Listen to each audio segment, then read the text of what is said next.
हा प्रश्न magnetic field due to electric current या चॅप्टरवर सीईटी 2024 ला आलाय.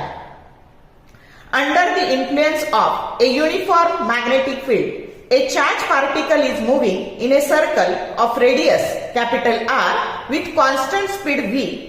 The time period of the motion, option A, depends on v and not and R. Option B, depends on both R and v.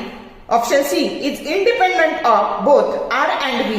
And D, depends on R and not on v. आता बघा ही केस कशाची आहे, तर ही cyclotron motion आहे आणि त्याचा जो period आहे त्याचा फॉर्म्युला असतो 2πm divided by q into b.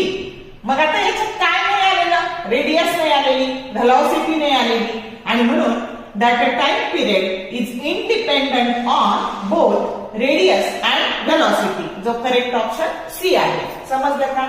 Short video आवडले लाईक करा, शेअर करा, कमेंट करा. For more useful tips and tricks keep watching wings of physics. Thank you very much.